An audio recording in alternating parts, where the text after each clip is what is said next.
Café com Fute pode chegar. Aqui a paixão nunca vai acabar. É gol na tela, é voz na rua. O futebol do Brasil continua.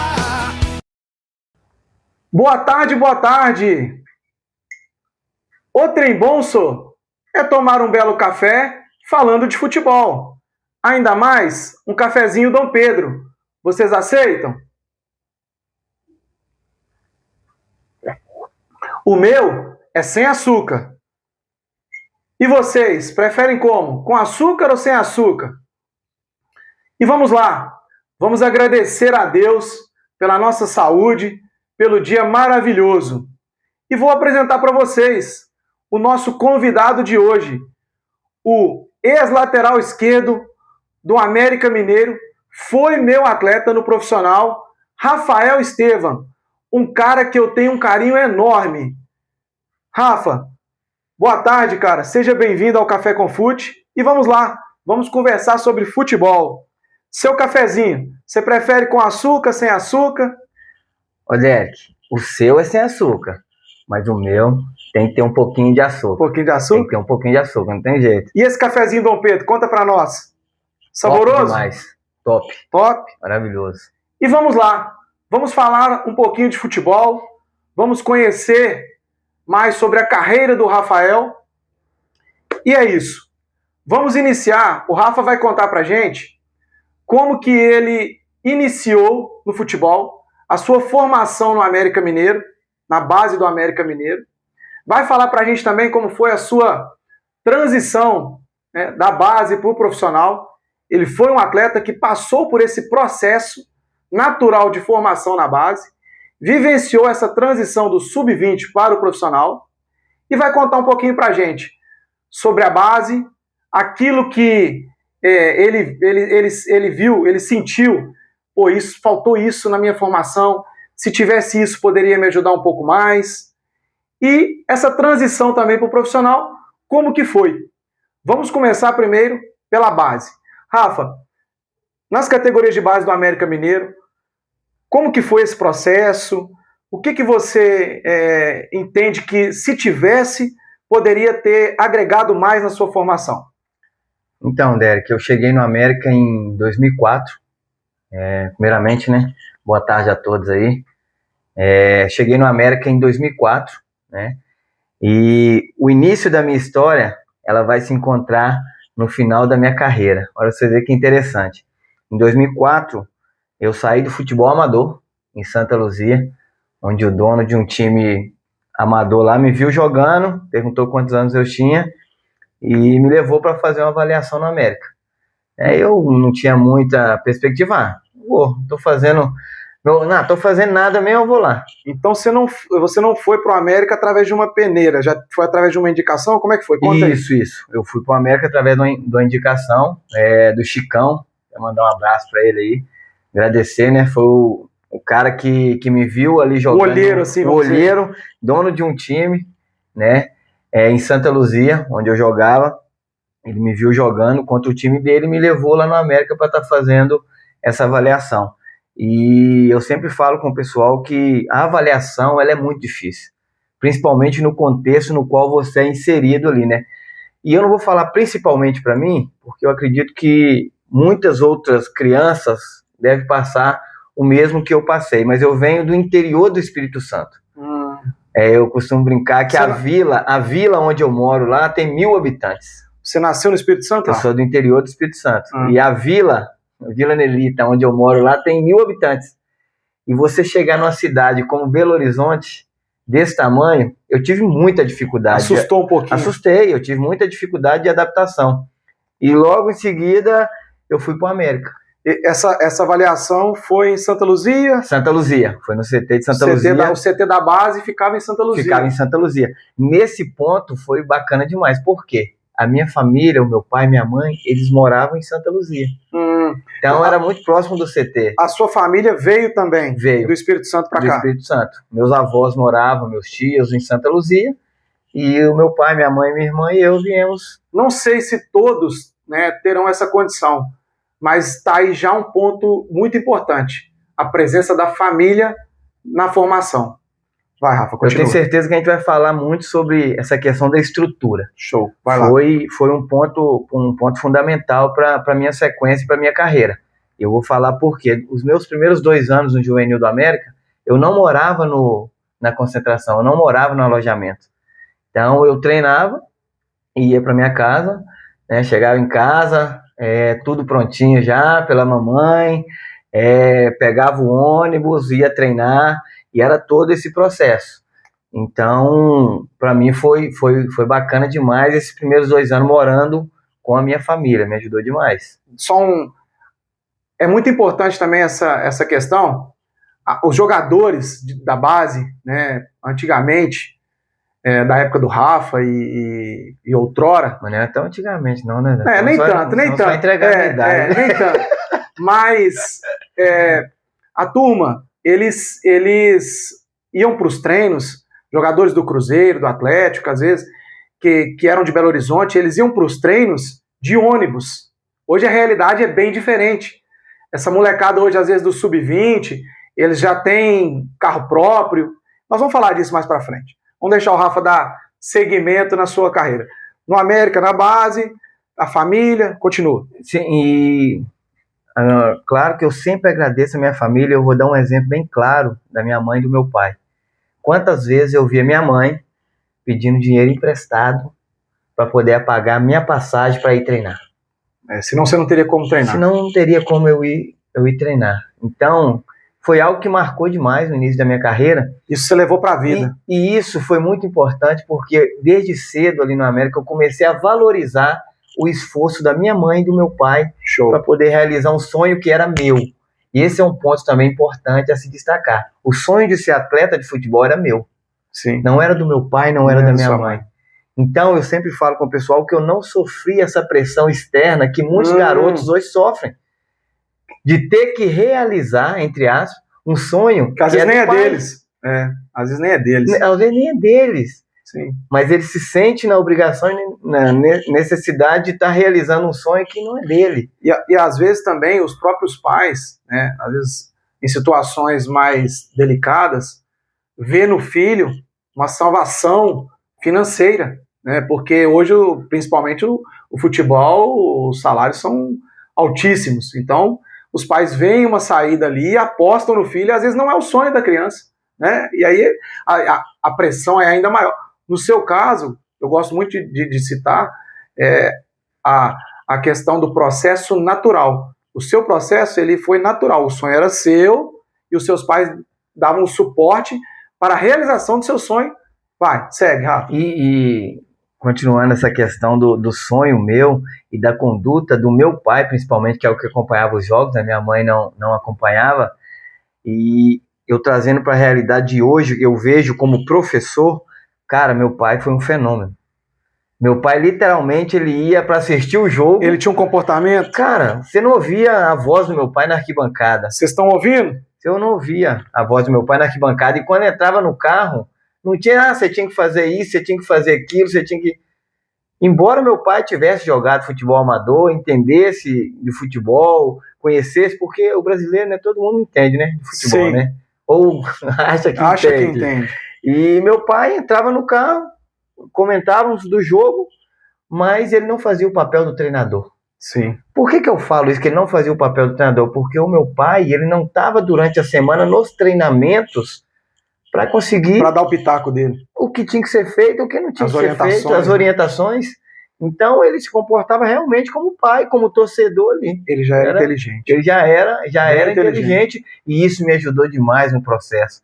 Porque eu não sentia um peso, uma obrigação de me tornar um profissional para ganhar muito dinheiro, que é a maioria das pessoas sonham e pensam, para ajudar a minha família ou realizar um sonho que talvez o meu pai tivesse e não conseguiu realizar. Então esse foi um ponto interessante.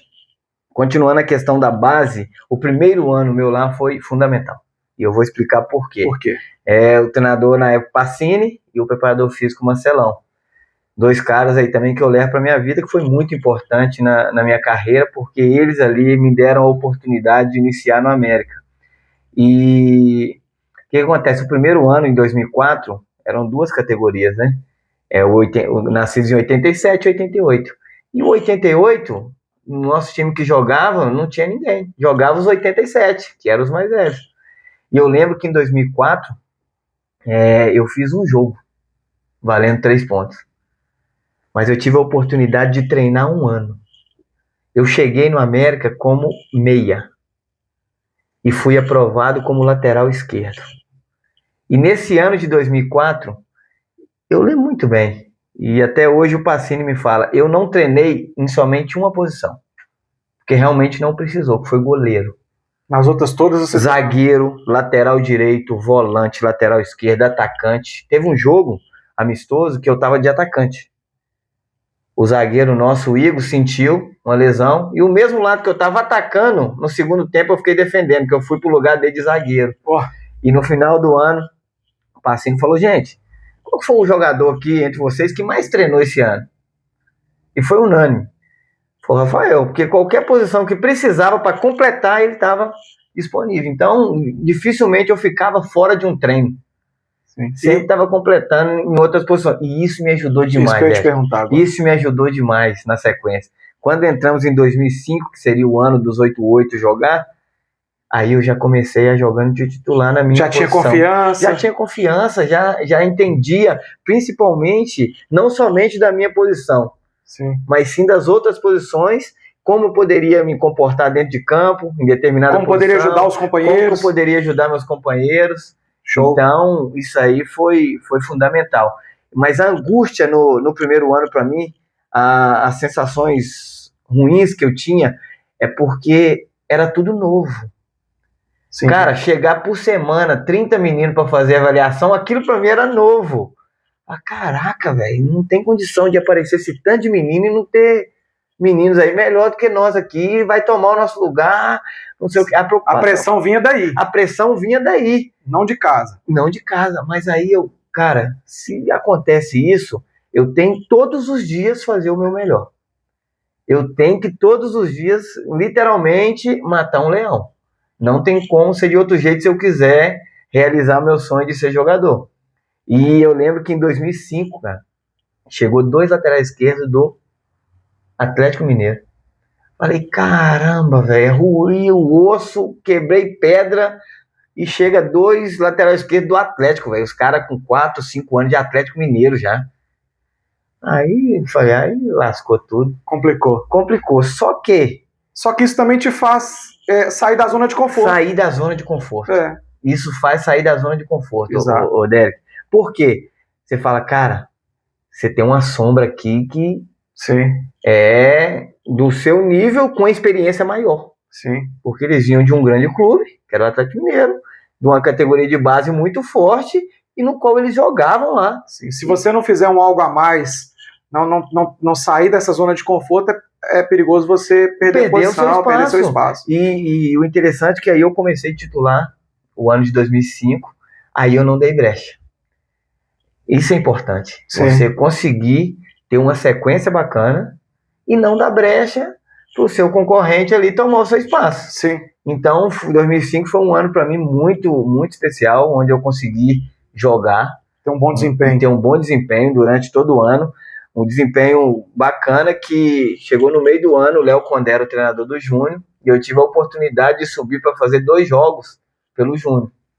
Então, juvenil, hoje é muito comum, né? Sim. Mas naquela época, o jogador que subia... Você se sentia prestigiado, né, cara? Prestigiado. Hoje 15 anos o menino tá no profissional. Né? Hoje as coisas e aí, Rafa, foi afunilando, chegando no sub-20, e como que foi essa pressão? Você pensando, agora geralmente sobe pro profissional depois, vão subir 1, 2, 3 atletas. Cara, como é que fica a cabeça do atleta? Todas as transições, para mim, transições de cada categoria, né? Transições de cada categoria, eu acho complicado. Sempre achei muito complicado, porque você não sabe... Ansiedade, né? O novo, treinador novo, né? Muitos clubes, infelizmente, hoje não tanto, mas na época não tinha tanto essa ligação entre as categorias. Às vezes você chega numa categoria nova, o treinador seguinte não tinha tanta informação. Os dados, isso aí faltava muito. E se era sempre, cara, o que vai acontecer, né? E eu lembro que a minha transição de juvenil para o júnior foi mais tranquila. Por quê? Porque eu já tinha feito alguns jogos pelo júnior, ainda quando eu era juvenil. Então foi mais tranquilo. Mas essa transição minha do júnior para o profissional, ela já é mais difícil. Porque ali eu acho que é o limite ali. Será que vai? Será que não vai? Será que eu vou conseguir me profissionalizar? Será que eu vou conseguir jogar pelo América como profissional? Por exemplo, Rafa, quando você chegou na equipe sub-20, tinham quantos atletas naquele grupo aproximadamente? Uns 30, 35, 40? Tinha uns 35 a 40. Uns 35 a 40 atletas. 35 a 40. Desses 35, 40, 1, 2, 3 vão subir realmente, e às vezes efetivos no profissional, às vezes um só, e olhe lá. E aí, como foi esse processo? Conta para quem está assistindo, como é que foi esse processo? Esse processo de avaliação para quem vai, para quem não vai, para quem vai ser emprestado para o interior, né? É muito difícil essa situação. E eu lembro que nesse grupo nosso, vou falar em 2008, né? Que era o último ano de júnior, né? Eu fiz praticamente 2007, 2006, 2007 e 2008 de júnior. Então eu fiz meus 3 anos na categoria de base ali. E eu subi em 2009. Só adiantando um pouquinho, o meu contrato com o América iria terminar no início de janeiro de 2009. Peraí, você já como sub-20, você tinha um contrato? Tinha um contrato. Meu contrato foi assinado em 2006. Não astronômico igual essa turminha de hoje aí, que de sub-20, sub-17. Cara, que ele já tem um contratão assim maravilhoso. Não, né? Astronômico não. Você vê, eu lembro que a maioria dos atletas tinha já esse contrato, né? Eu lembro que a gente recebia, a gente também, ó, você vê, a gente conseguia ir na C&A, meu filho, comprar roupa de frio. Pensa! Não era fácil, não. Não vou bem longe do que fazer é um hoje. merchandising. Oiapoque, meu amigo, cordão de prata, então Sim. Dá para investir. Eu lembro, Derek, que eu brinco com o pessoal, não tem problema nenhum de falar isso. Meu primeiro contrato no América, se eu não me engano, foi R$460, cara. Porque o dinheiro naquela época também era o salário mínimo era outro. Era outro, então eu lembro disso, R$460, cara. Eu lembro que a gente saía lá do Lana Drummond. Ficava feliz, né? Ficava feliz demais, cara. Mas eu sempre tive isso na minha cabeça, né? Onde eu queria chegar, onde eu queria ir. Então, não era aquele salário lá no início. Se você não estava ali, você não estava ali pelo dinheiro, no capitalismo. Você estava ali presente por um sonho.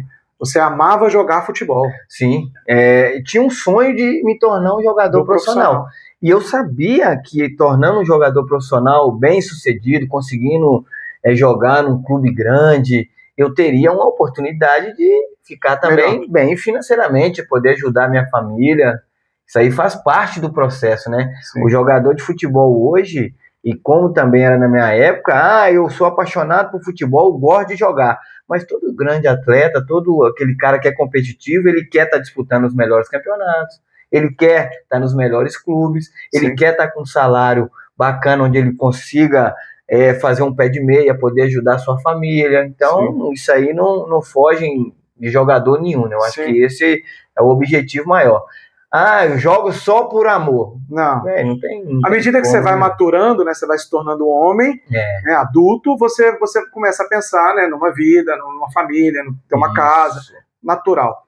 E aí, Rafa, no sub-20, como é que foi? A direção é que definiu da base, junto com o profissional, quais seriam os atletas que iriam subir? Seu nome estava na lista? Quem te chamou para conversar? Falei assim, Rafael, a partir de amanhã você vai apresentar no profissional, porque o treinador do profissional pediu, ou porque nós vamos mandar tal e tal atleta para o profissional para serem avaliados? Como é que foi isso? Cara, é uma incerteza muito grande. Eu vou explicar por quê. Meu nome não estava na lista para ser avaliado. O meu contrato acabaria no final de janeiro de 2009. Ou seja, meu ano de júnior acabou em 2008, né? Então eu teria 1 mês de contrato com a América já sendo atleta profissional, né? E essa transição seria muito difícil para mim. Imagina um clube me contratar sem ainda ter jogado no profissional. Sim. Né? Então, se caso você não ficasse, no profissional do América. E eu lembro que em dezembro, o meu empresário na época, falou assim, Rafa, o pessoal do América entrou em contato que você não vai ser aproveitado. Então ali você já sofreu um baque. Ali eu tava de férias no interior, lá no Espírito Santo, e caraca, aí já vem aquela dúvida, né? Nossa, será que vai? O que eu vou fazer agora? E agora, o que eu vou fazer? Aí não tem muito o que fazer, eu vou deixar meu empresário olhar as situações. Passou uns 10, 15 dias, ele me ligou de novo. Rafa, mudou aqui, e o treinador Flávio Lopes, ele quer observar todos os atletas que terminaram o ano de junho, né? Estourou a idade de junho, que ainda tem contrato com a América, ele quer observar. E aí eu vou parar o Rafa um pouquinho, porque eu não posso deixar de falar sobre isso. Aí eu já enxergo o seguinte, aí eu já enxergo a mão de Deus. Porque às vezes as coisas elas acontecem de uma forma que para nós humanos parece inexplicável. Talvez naquela época o Rafa sequer pensou nisso ou entendeu dessa forma. Mas hoje a gente pode entender claramente que ele tinha uma negação, uma negativa ali de ser mandado embora, de ser o contrato terminar, e ele não ser aproveitado. E aí do nada Deus coloca a mão e age. E aí Deus agiu e mudou completamente, assim, da noite para o dia, né, uma condição, e aí chegou a mensagem para ele de, cara, você vai ser visto, você vai ser avaliado no profissional. E aí conta aí, dá sequência. Cara, vai. Completando, né, isso que você falou, literalmente foi a mão de Deus. Literalmente foi a mão de Deus, e eu vou explicar por quê. Eu não tinha feito treinos em nenhum jogo pelo profissional nesse período que eu estava no junho. Quando outros atletas da minha posição já estavam no profissional. Já subia para fazer alguns treinos? Não, já estava lá? Já estava lá, só descia para jogar. Ah, sim. Eu treinava, mas quem jogava era o lateral que estava no profissional. No dia do jogo do Júnior, ele descia e jogava, depois voltava para treinar no profissional. E eu lembro que, quando eu recebi a notícia que ia ser avaliado, eu vou te ser sincero que eu fui meio sem perspectiva. Eu falei, cara, já tem 2 laterais lá na minha frente, eles vão contratar mais um para jogar, eu vou ser o 4º lateral. 4º lateral. Mas, velho, já que vai ser avaliado, eu vou lá. Você estava um pouco desmotivado? Um pouco desmotivado por isso, por ser a 4ª opção ali, normalmente, né? Mas, cara, os caras já estavam treinando lá. Mas era o sonho seu de ser profissional. Era o sonho. Cara, eu vou lá para ser avaliado e vou fazer o meu melhor. É isso aí. E vou fazer o meu melhor. Cara, é que eu falo da mão de Deus. Eu acho que as melhores semanas minhas de treino na minha vida... Na sua vida toda? Toda, desde quando eu cheguei no América, profissional, qualquer coisa. Foi as 2 primeiras semanas de janeiro. Sim. Olha pra você ver que loucura. Olha como que o cenário mudou. Os 2 laterais que tinha na época, que estavam à minha frente, depois dessas 2 semanas, sabe o que aconteceu? Foram emprestados. Emprestados? Foram emprestados. Aí, de 3 que tinha... Só sobrou você e mais Só eu. Só você? 2 foram emprestados, ficou só eu. Ah, tá. E faltava 20 dias ali para a estreia contra o Atlético Mineiro no Mineirão. Campeonato estadual? Mineiro, isso. E aí eles foram e contrataram o Bruno Barros. Quem era o treinador na época, você lembra? Flávio Lopes. Flávio Lopes. Treinador Flávio Lopes. Cara, e ele me dava muita moral, cara. Também tive a oportunidade de trabalhar com o Flávio Lopes, um cara bacana demais, me ajudou muito. Sou grato demais ao Flávio Lopes. Só também. Gratidão, realmente. E eu lembro que meu contrato ia acabar no final de janeiro. Não sei se ele sabia dessa situação. Provavelmente sabia. Provavelmente sabia. E ele chegou para mim faltando 15 dias, 10 dias para... Olha pra você ver, o cenário como que mudou do dia 25 de dezembro em 20 dias. Ele chegou para mim e falou assim, ó, Rafa, o Bruno Barros já tinha chegado, faltando 1 semana para a estreia, ele chegou e falou assim, ó, tô em dúvida, se eu começo o jogo com você ou com o Bruno Barros. Isso aí tá falando de até 2009, o ataque era Mucuri, Tardelli e Éder Luiz. Só isso aí. E você já tendo ali uma possibilidade de começar jogando e enfrentar esses caras. De começar jogando e enfrentar esses caras. E eu lembro que eu não comecei, né, o jogo, graças a Deus. Graças a Deus. Graças a Deus, foi o Bruno Barros. Oh, amém. Cara, o que eu lembro, o Éder Luiz, o Tardelli, tava voando. Fumaça, que né? isso, não tinha condição, velho. Eu lembro que eu brincava com o Bruno Barros, eu abençoava a vida dele, falava, Deus te abençoe. Mas foi uma história bacana, que, cara, e aquilo eu tirei de lição para minha vida como profissional. E aquilo que Deus tinha para fazer na minha Na vida, sua vida. no profissional. Porque ali foi algo que eu acredito muito na mão de Deus, ô Derek. Acontece no futebol, mas para eu que sou um cara de fé e acredito muito nos planos de Deus, né, para minha vida, eu sei que foi a mão de Deus ali também, abençoando para essa transição minha do júnior pro profissional. E você citou o Bruno Barros, que também foi meu atleta. Hoje é treinador, né? Se preparou também, olha que bacana. Eu fico muito feliz quando eu vejo indivíduos que passaram, né, as nossas mãos, né, do staff ali do América. Eu, principalmente, fico muito orgulhoso de ver os atletas que passaram, né, na minha mão, e eu pude, de certa forma, ajudar, contribuir com a sua formação, e hoje eles estão, seja através do futebol ali como atleta, né, ter conquistado grandes coisas ou não, mas na sua vida terem se formado grandes homens de família, de Deus, de caráter. Isso me deixa muito orgulhoso. O Rafa é um deles, o Bruno Barros, que hoje é treinador também. E Rafa, falando desse jogador, você falou do Bruno, no grupo do América, na equipe principal, quais outros jogadores ali que quando você chegou no profissional, você falou, poxa, cara, vou jogar com esse cara, com esse outro que eu via pela televisão. Quem eram os outros atletas ali que você se espelhava? Tinha muitos. Eu lembro que quando eu cheguei, o Flávio, goleiro, né, que jogou no Atlético Paranaense, campeão brasileiro. Flávio que nos deixou, né? Que nos deixou, né? Que Deus o tenha. Que Deus o tenha. Evanilson, lateral direito. Zagueiro, eu lembro, o Elton Paulo, o Melo, capitão. Preto, jogou no Santos, né, zagueiro. Volante, o Capixaba. Irênio, Tuxo. Ataque, Euler, filho do vento, foi um cara que me ajudou demais também. Cara que eu lembro que o pessoal ficava me zoando, né? Quando eu subi em 2009, que a gente tinha o costume de chegar, deixar, trocava, ia pro campo e ia fazer o 2 sem coxa, valendo o peteleco, né? Conta pra galera o que é o 2 sem coxa. O 2 sem coxa, antes do treino ali, eu fazia aquela rodinha, bola pra cima, 2 toques, não podia usar a coxa. Quem errasse tomava aquele peteleco na orelha, né? E a gente estava brincando ali. Quando o Euler entrava no campo, o Elton Paulo, os caras já começaram a me zoar. Por quê? Porque eu tinha que parar de jogar. Por quê? Porque o Euler me pegava. Eles já falavam assim, Rafa, vem. Aí eu tinha que sair da rodinha. Os caras me zoavam demais, o Irênio, o Tuxo. Por quê? O Moisés, profeta. Eu tinha que ir lá com o Euler, com a bola. O Euler, 20 metros para lá e eu 20 metros para cá, ficar dando tapa na bola, direita e esquerda.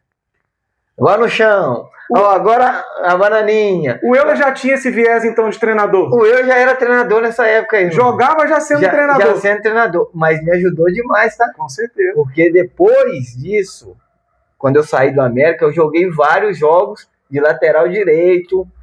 Tendo as duas pernas pra... Conseguia sobreviver. Não era... A direitinha não era só pra subir no 11. Conseguia, pelo menos, dar um chutão. O Rafa é canhoto, né? Mas ele é ambidestro, né? Joga com as duas... Conseguia jogar, tipo assim, não era perna dominante, não, mas se precisasse jogar na direita ali, eu já fiz vários jogos profissional de lateral direito. Então, conseguia usar as duas pernas. Conseguia sobreviver. Show. Então, aquilo me ajudou demais, mas o pessoal me zoava muito, cara.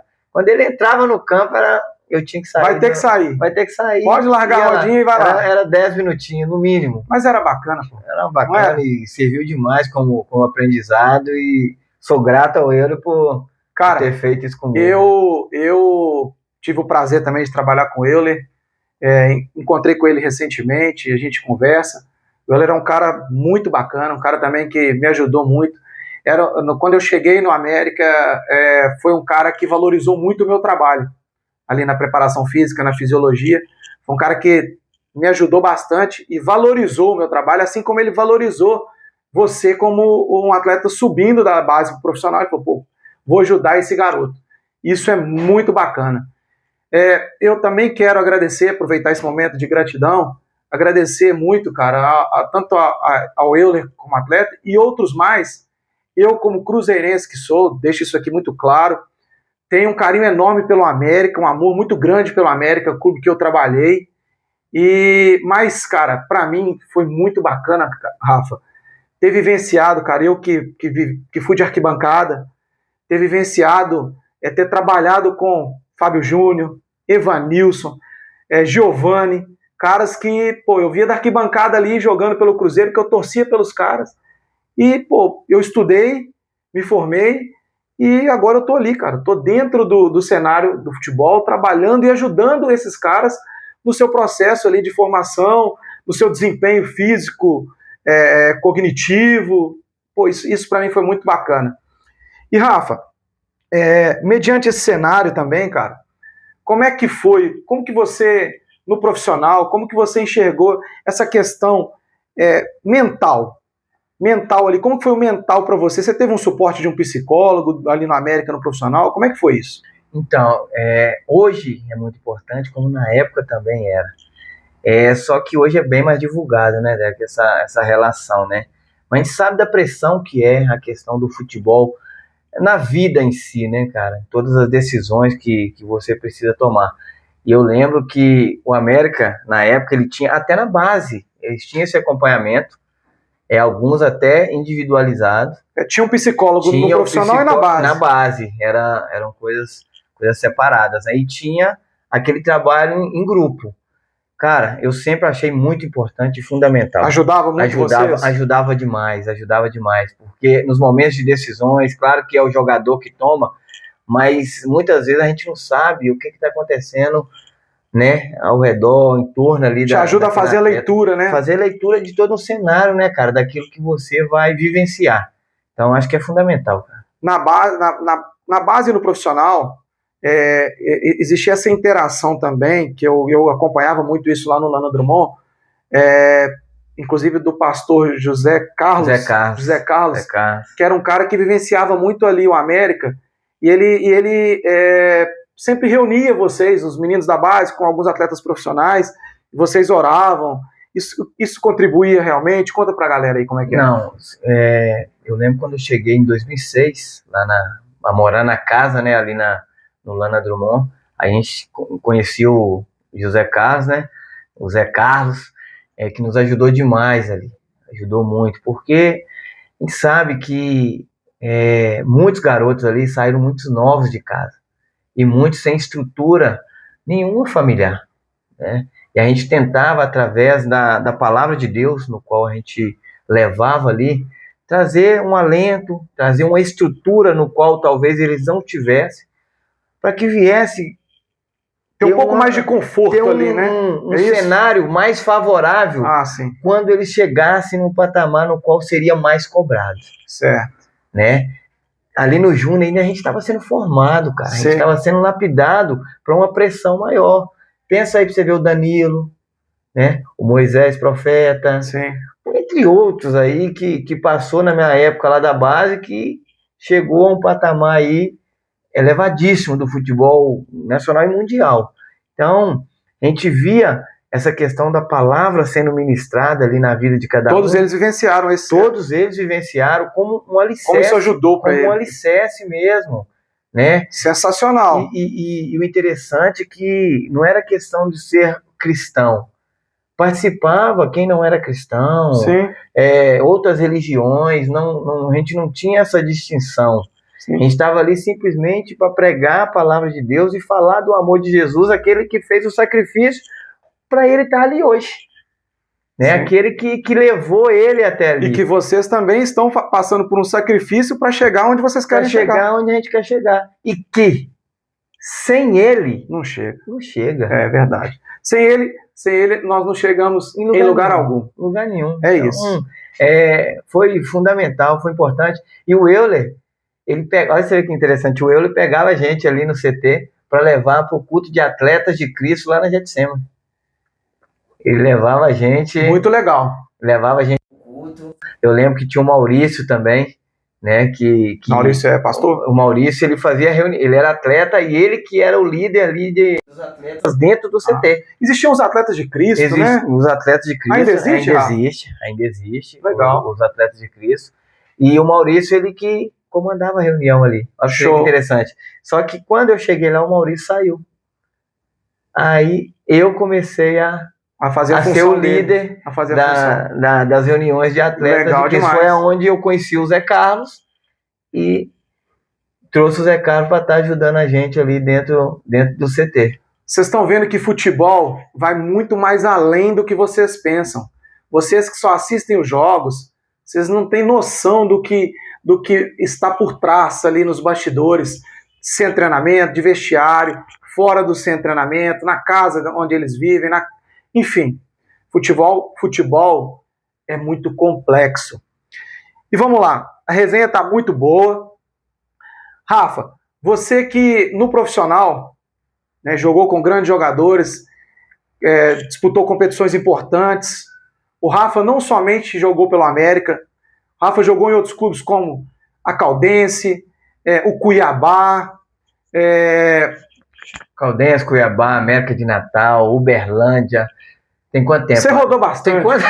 Rodou bastante. Tem quanto tempo aí para falar de Não, ainda temos um tempinho, mas não vamos entrar muito em todos os times. Nós vamos marcar outro bate-papo, outro cafezinho. É muito time. Pra gente contar. Eu agradeço a Deus porque ele me deu a oportunidade de vivenciar muito experiências, futebol, né, Rafa? muita experiência. Pra vida, né? Pra vida.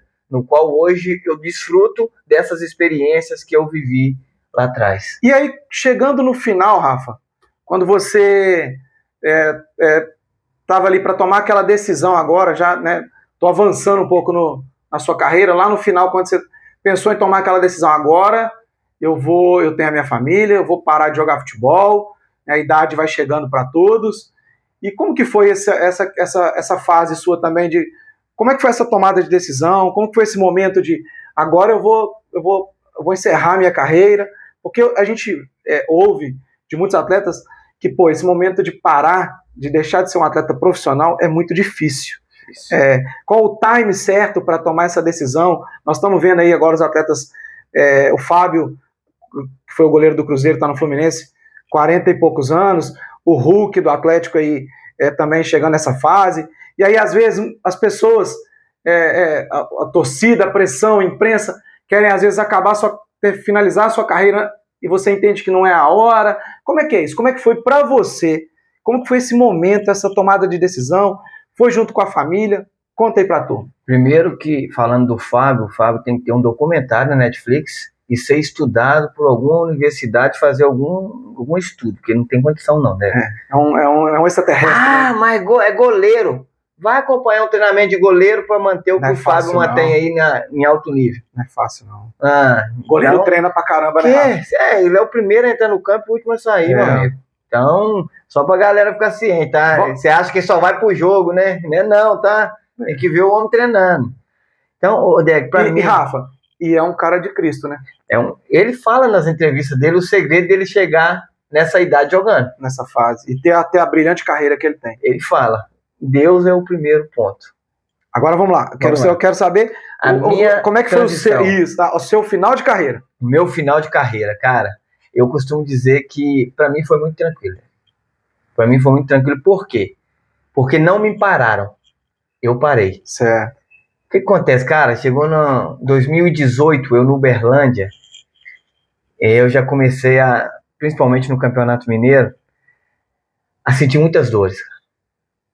Muitas dores. Dores articulares? Dores articulares, lesão. Lombalgia, não? Não, aí meu pubis, no qual eu operei em 2010 no América, voltou a incomodar de novo. E eu lembro que no início de janeiro começou o Mineiro e eu tomando injeção para jogar. Teve jogo, eu lembro, um jogo contra o Cruzeiro no Mineirão. Eu tomei 3 injeções, tipo assim, uma antes, uma no intervalo e uma depois do jogo. Pra suportar. Pra suportar, cara. E eu comecei a conversar com a minha esposa, só que ela não acreditava muito, não. Não acreditava que ela não queria acreditar. Não queria acreditar que eu ia parar. Eu falei, amor, tô aguentando mais não, vou parar de jogar. E eu tinha feito 30 anos, né, ia fazer 31. Ela, não, para, tá novo ainda, não sei o quê. Aí foi passando. Daí que acabou o Mineiro. Eu cheguei com meus negócios em casa, parei. Ela começou a chorar, mano. Do nada você chegou e ficou parei. Não quero jogar, não vou jogar mais. Não vou jogar mais, parei de jogar. E você informou pro clube e o contrato? Como é que Não, meu contrato encerraria no final do Mineiro. Ah, tá. E o pessoal do Uberlândia me convenceu ainda a ficar na Série D lá. Ah, tá. A ficar. Só que eu já estava na minha cabeça que eu iria parar de jogar. E eu lembro que quando eu tomei essa decisão, o Léo Condé me ligou, tentando me levar. E eu falei com ele, antes de qualquer proposta, ele, Rafa, como é que você tá? Onde você tá? Eu falei, professor, parei de jogar.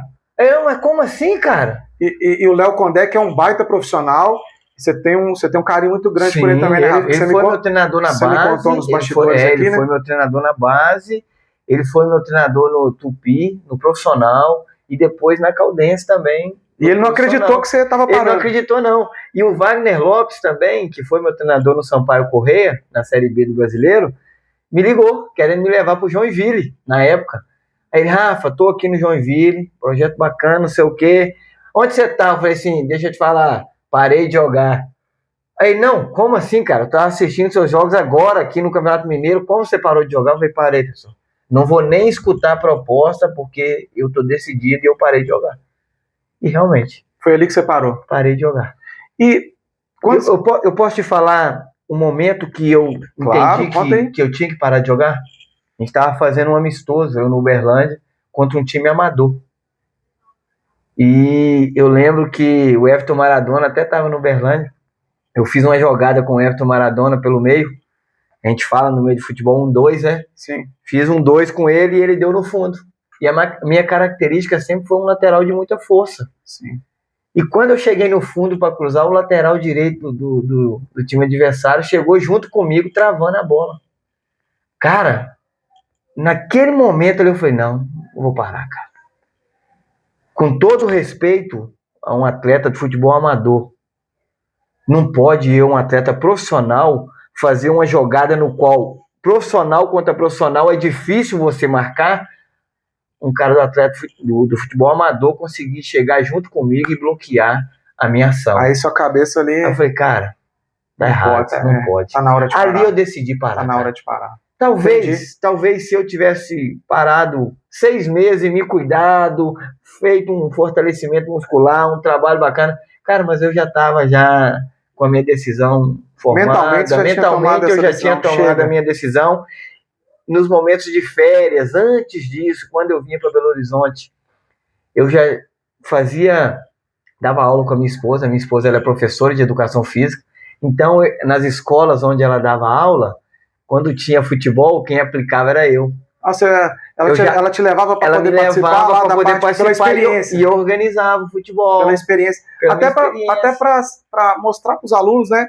Para eles, para os alunos da escola dela, inclusive, devia ser o máximo, né? Pô, tô aqui com um atleta profissional, tô fazendo uma aula com um atleta profissional. E nas férias em Belo Horizonte eu dava aula junto com o Maurício, que era professor lá na escola de futebol do Euler, filhos do Vento. E ali você já começou então a pensar em estudar, Rafa? Eu já comecei a pensar, cara, eu vou parar de jogar. E o que eu vou fazer? E vou dar aula. Vou montar a minha escola, vou dar aula de futebol. Você já começou a planejar o futuro? E já comecei a planejar. E tomei a decisão de parar. Quando eu parei, aí a minha esposa chegou para mim e falou assim, beleza, você parou. E agora? E agora, você vai fazer o quê? Eu falei, eu vou dar aula. Sim, mas para dar aula você tem que ser professor. Cadê o preparo? Você tem que se preparar, você jogou, você não estudou. Você não fez... Você vai dar aula como? O que você vai fazer? Me fala aqui, me dá uma grade aqui de aula sua. Planeja uma aula aqui. Planeja uma aula. Você achou que era fácil, né? Aí eu comecei a pensar, eu vou fazer? Meu Deus do céu. Não é assim. Não é? Aí ela me explicou, amor, não é assim. Aí eu lembro, aí eu não tinha terminado ainda o ensino médio. Aí o que eu fiz? Comecei a correr, supletivo. Fiz o supletivo, concluí o ensino médio e já faculdade. Aí. Comecei a estudar. Ao exemplo. Comecei a estudar. Comecei a fazer a educação física.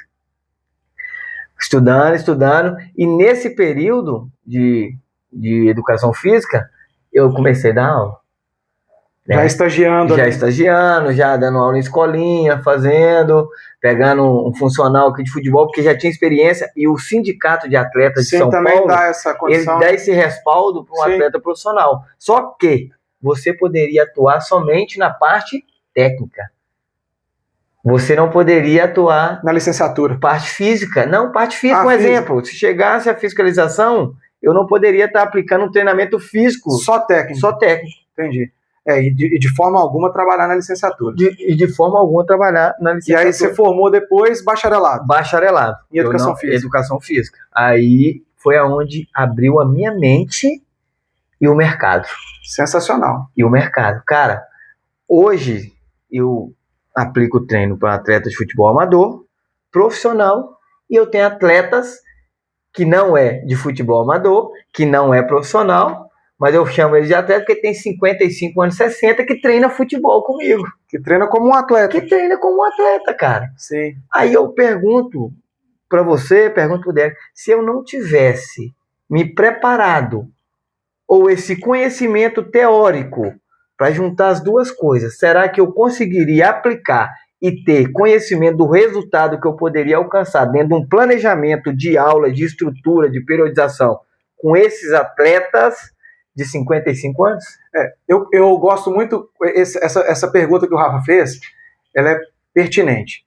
E eu gosto muito de dizer o seguinte, existe no meio do futebol um debate, eles ficam discutindo muito sobre essa questão, quem foi jogador fica olhando para o cara que não foi jogador e falando, pô, mas ele não consegue, como é que ele vai trabalhar se ele não jogou? E aí o cara que não jogou, que estudou, fala, pô, mas como é que ele vai ensinar se ele não estudou? Eu costumo dizer, cara, que o grande profissional é aquele que se prepara muito. O que é preparar muito? É você vivenciar o processo natural, é você saber ouvir, né, com os mais experientes, é você estudar, né, para você entender como que você vai planejar, você ter o conhecimento, como o Rafa disse, como é que eu vou trabalhar com uma criança e com um idoso? Com um senhor, com um adulto, com um cara que nunca jogou, com um cara que jogou. Então você precisa ter o conhecimento da fisiologia, da anatomia, da biomecânica, né, entender de administração, de gestão de pessoas, de psicologia, é um pouquinho de cada. Então o indivíduo, o ser humano, o cara que se prepara, né, pincelando ali, aprendendo um pouquinho dali, um pouquinho daqui, que tem humildade para aprender, esse cara, ele vai ter um futuro, uma mente muito aberta e um futuro grandioso.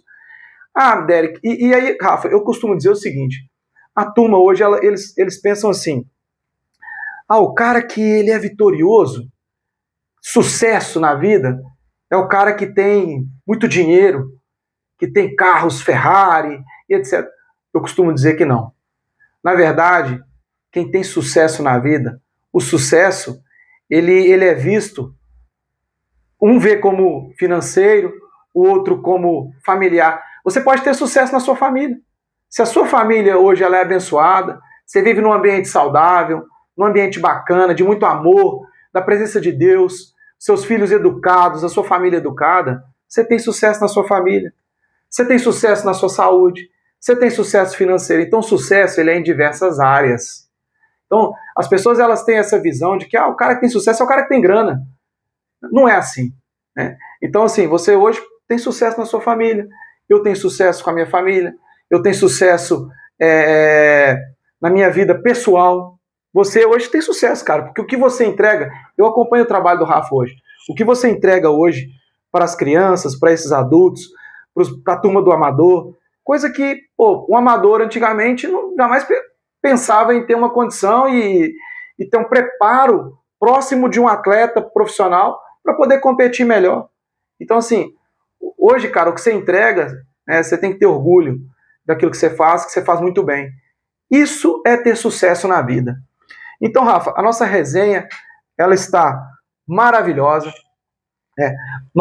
Eu vou querer também, para a gente poder fechar, eu vou querer que você fale um pouquinho também, Rafa, para a gente não deixar passar, como que você está enxergando hoje o futebol mineiro, os 3 times mineiros, Cruzeiro, Atlético e América, como que você está vendo esse, bem curtinho, só para quem está melhor, essa questão da gestão que a gente vivenciou lá dentro do futebol, como faz a diferença hoje o Atlético vivendo um momento muito conturbado internamente, como que isso reflete, que a gente fala, né, Rafa? A gente brinca muito sobre, se tiver as coisas acontecendo de forma errada, a bola não entra.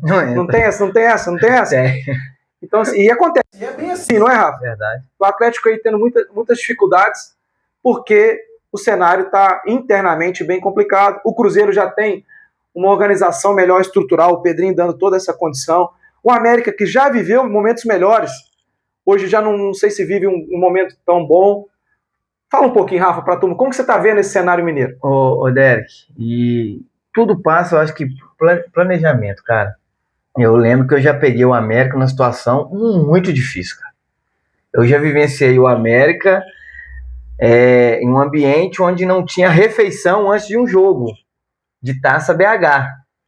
Então, onde não tinha ali, você viu, com os atletas... O básico. E eu já peguei o América com CT, estrutura padrão FIFA, onde recebeu a seleção para treinar a Copa do Mundo.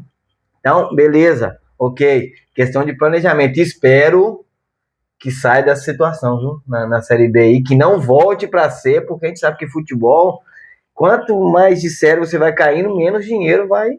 Menos recursos, vão diminuindo. Recursos vão diminuindo. Então, acho que para o América não é interessante. E a questão da gestão, cara, ela é importantíssima. A gente pegou aí, a gente acompanhou, né? A gente que é daqui de Minas, o Cruzeiro pegou uma situação aí, uns anos muito complicada. Sim. Mas para quem é do futebol, sabe que isso aí iria acontecer uma hora ou outra. Sim. Né? Até pelo que estava sendo feito dentro do Cruzeiro. As pessoas que ali entraram. Então, quem é do futebol sabe que o que aconteceu no Cruzeiro. E a questão do momento hoje dos times, se você pegar o time do Atlético, o time em si, não é um time ruim. Sim. Não é um time assim, vai brigar para não cair no Brasileiro, não. Mas todo em torno do cenário que o Atlético proporciona para os atletas hoje leva essa falta de confiança, essa falta de credibilidade. Cara, e o jogador hoje sem confiança, não adianta. Ele não tem tranquilidade para trabalhar, né, Rafa? Ele não tem tranquilidade para fazer. Nós vivemos muito isso dentro dos clubes. Às vezes, quando atrasa salário, tem jogadores que chegam reclamando. Eu já vivenciei isso dentro do América, não vou citar o nome do atleta, dele chegar no centro de treinamento, de vir conversar com a gente da comissão técnica, dizendo, olha, cara, eu moro de aluguel, eu tô aqui, ele era do interior, ele veio para Belo Horizonte, estava no profissional da América. E o salário atrasou num certo momento, né, por questões internas, e ele poderia ser despejado. Ele veio conversar com a gente, professor, se eu for despejado, onde eu vou ficar? Então, assim, ajuda a resolver isso aí com a gente internamente. E a gente conseguiu resolver. Porque no América, Rafa, inclusive, na nossa época, eu tive o prazer de trabalhar do presidente, quem tem tocado o futebol na América, era o Marco Salum. E comigo, as tratativas sempre foram com o Marco Salum e o Caio Salum. São duas pessoas que eu tenho respeito e um carinho enorme, gratidão a esses dois profissionais, a esses dois gestores, que o Caio, principalmente, ele valorizava muito o meu trabalho, o Marcos também, e são pessoas que entendem do futebol, entendem de gestão. Eles, inclusive, quando nós formatamos o departamento de fisiologia na América, eles me deram abertura, entenderam a necessidade. O futebol precisa evoluir. América, como você falou, você pegou a América numa situação bem ruim, e a gente foi trabalhando para evoluir, para crescer o centramento, para dar estrutura no centramento, e eles nos deram essa condição. Então, gratidão. Você também trabalhou com o Caio, com o Marcos? Os dois, peguei os dois lá na América. Sou grato demais também, né? Principalmente todas as renovações do meu contrato profissional, e eles que estavam à frente do América. Então, eu sou grato a todas essas pessoas que fizeram parte da minha vida, entendeu? Aquelas que me ajudaram diretamente, outras indiretamente. Eu sempre falo que todos os treinadores foram importantes para sempre agregam em algum ponto ali, né? Ou positivo ou negativo. Alguns treinadores eu aprendi o que eu devo fazer, e com outros treinadores o que eu não devo fazer. Então, até aqueles que o que eu não devo fazer foi importante, cara, para minha vida. Então, isso aí eu tiro de lição demais e agradeço a todos que fizeram parte do processo aí da minha vida profissional. Show. Então, como você disse, né, em relação aos clubes mineiros, o que eu enxergo também, que é o que precisa ser feito, e a gente espera isso das SAFs, é organização. Organização. Né? Um staff, uma estrutura, né? Essa questão, como eu dei de exemplo, de às vezes atrasos salariais, isso precisa acabar. Eu também tenho visto que os salários no futebol, eles estão assim, sabe, fora do contexto, cara. Isso precisa ser revisto, né? Salários dentro de um patamar, para poder o quê? Para poder os clubes conseguirem pagar em dia. Isso é fundamental. Ô, Derek, a questão do salário, tanto de menino da base que sobe, novo, ou profissional, eu sempre fico meio, não receoso, mas com um certo temor de falar. Por quê? Porque eu acho que você é merecedor daquilo que você recebe. Claro. O atleta não tem culpa. Sim, não. Isso é exclusividade do presidente. Derek, se eu tenho condição de te pagar 5 milhões por mês, ok, eu vou te pagar 5 milhões. O que eu não posso é te oferecer 5 milhões e não ter como pagar. E não ter como te pagar, cara. Sim. Isso vai compreender exatamente o processo daquilo que vocês têm como objetivo, cara. Não, isso que você está falando, eu tô querendo, a forma com que eu me expressei, o que eu quis dizer, foi exatamente isso. Porque é o seguinte, o que acontece? E você vivenciou isso. Sim. Muitos clubes, quando começa a apertar, né, ali a situação, contratam jogadores, às vezes a folha já está no topo. O que mais acontece? Então você não tem mais condição de pagar sequer aquela folha, já está no limite. Aí você traz mais 4, 5 atletas, estoura a folha e depois fica uma turma sem receber, o ambiente conturba, é isso que nós estamos falando. Então, em relação à gestão, o que eu estou querendo dizer é que, óbvio, que se o Flamengo consegue pagar o que ele consegue, ok. Mas é óbvio que precisa ser regulado, né, de alguma forma, essa questão financeira dos clubes. Por exemplo, o clube tem que arcar, você quer pagar 10 milhões, você quer ter uma folha salarial de 30 milhões? Ok, você tem que pagar. Se você não pagar, se atrasar um salário, o seu clube ele vai sofrer essa e essa sanção, né? Diversas sanções, podendo ser rebaixado, enfim. Aí, ok, precisa ser feito algo. Por quê? Fair play financeiro. Fair play financeiro. Porque o que acontece é que hoje os clubes, muitos deles, são raros os clubes hoje que pagam em dia. Nós estamos vendo agora o Botafogo reclamando, os atletas reclamando, o Botafogo que tem o John Textor, né? Então, assim, aí você tem hoje um Cruzeiro que é organizado, um Palmeiras, um Flamengo, mas não é o que acontece na maioria dos clubes. É bem diferente o cenário que nós temos visto. E é isso. Eu não posso deixar de falar, eu tenho que agradecer também, Rafa, nós temos uns parceiros aqui, que estão aqui na tela, sempre aqui conosco, que é o Café Dom Pedro, que nós tomamos o cafezinho aqui, ó. Inclusive, ó, esse cafezinho gourmet, que é o que nós estamos tomando hoje, ó. Sensacional. Nós temos também um outro parceiro, que é a Luke Brindes. Dia das Mães amanhã. Se você ainda não fez o pedido do presente para sua mãe, corre lá. Chama a turma da Luke Brindes. O Instagram fica... Eu deixo sempre o arroba aí no YouTube, no próprio Instagram do Café com Fute. Chama lá. Peça o seu presente. O nosso outro grande parceiro, que eu tenho que agradecer muito a eles, que é a turma da Adega 43. Em relação às bebidas, o que vocês precisarem, só chamar a turma da Adega 43, que eles vão atender vocês. Eles ficam situados na região do Barreiro, tá bom? E é isso. Vamos agradecer a Deus mais uma vez, que Deus esteja com vocês nesse sábado, no Dia das Mães amanhã, que seja um dia abençoado para as famílias. E eu queria agradecer, a conversa foi ótima, agradecer a presença do Rafa por ter vindo tomar esse cafezinho comigo, né, a gente resenhar sobre futebol. Rafa, eu queria deixar um presente com você, do nosso patrocinador, do Café Dom Pedro, e queria que você deixasse uma mensagem final para a turma, Rafa. Obrigado pelo presente, viu, Deck? Obrigado pelo convite. Muito feliz de poder contar um pouquinho, né? Pouquinho mesmo, né? A gente sabe que se a gente for contar a história toda, tem muita história. E o futebol é muito mais complexo do que as pessoas imaginam, né? Se fosse dito tudo o que acontece, era difícil. Tinha que muito bate-papo.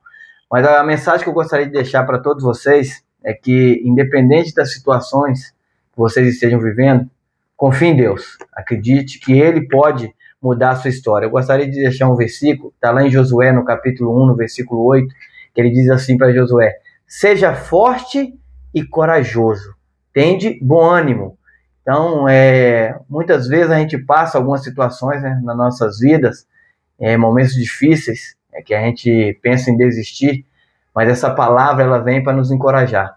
Eu não sei o que você está vivendo, eu não sei o que você está passando, mas lembre-se que existe um Deus Todo-Poderoso que Ele pode mudar a sua história. Ele pode trazer a alegria aonde há tristeza. Ele pode trazer a paz aonde há guerra. Ele pode trazer a saúde aonde há doença. Confie no Senhor, todos os seus planos, todos os seus projetos. Acredite que Ele possa mudar a sua história, que Ele pode fazer o sobrenatural acontecer na sua vida. E lembre-se que sem Jesus não dá para ser feliz. Um grande abraço, que Deus abençoe sua vida. E é isso. Para cima, fiquem com Deus e amanhã tenham um grande domingo. Um feliz Dia das Mães. Futebol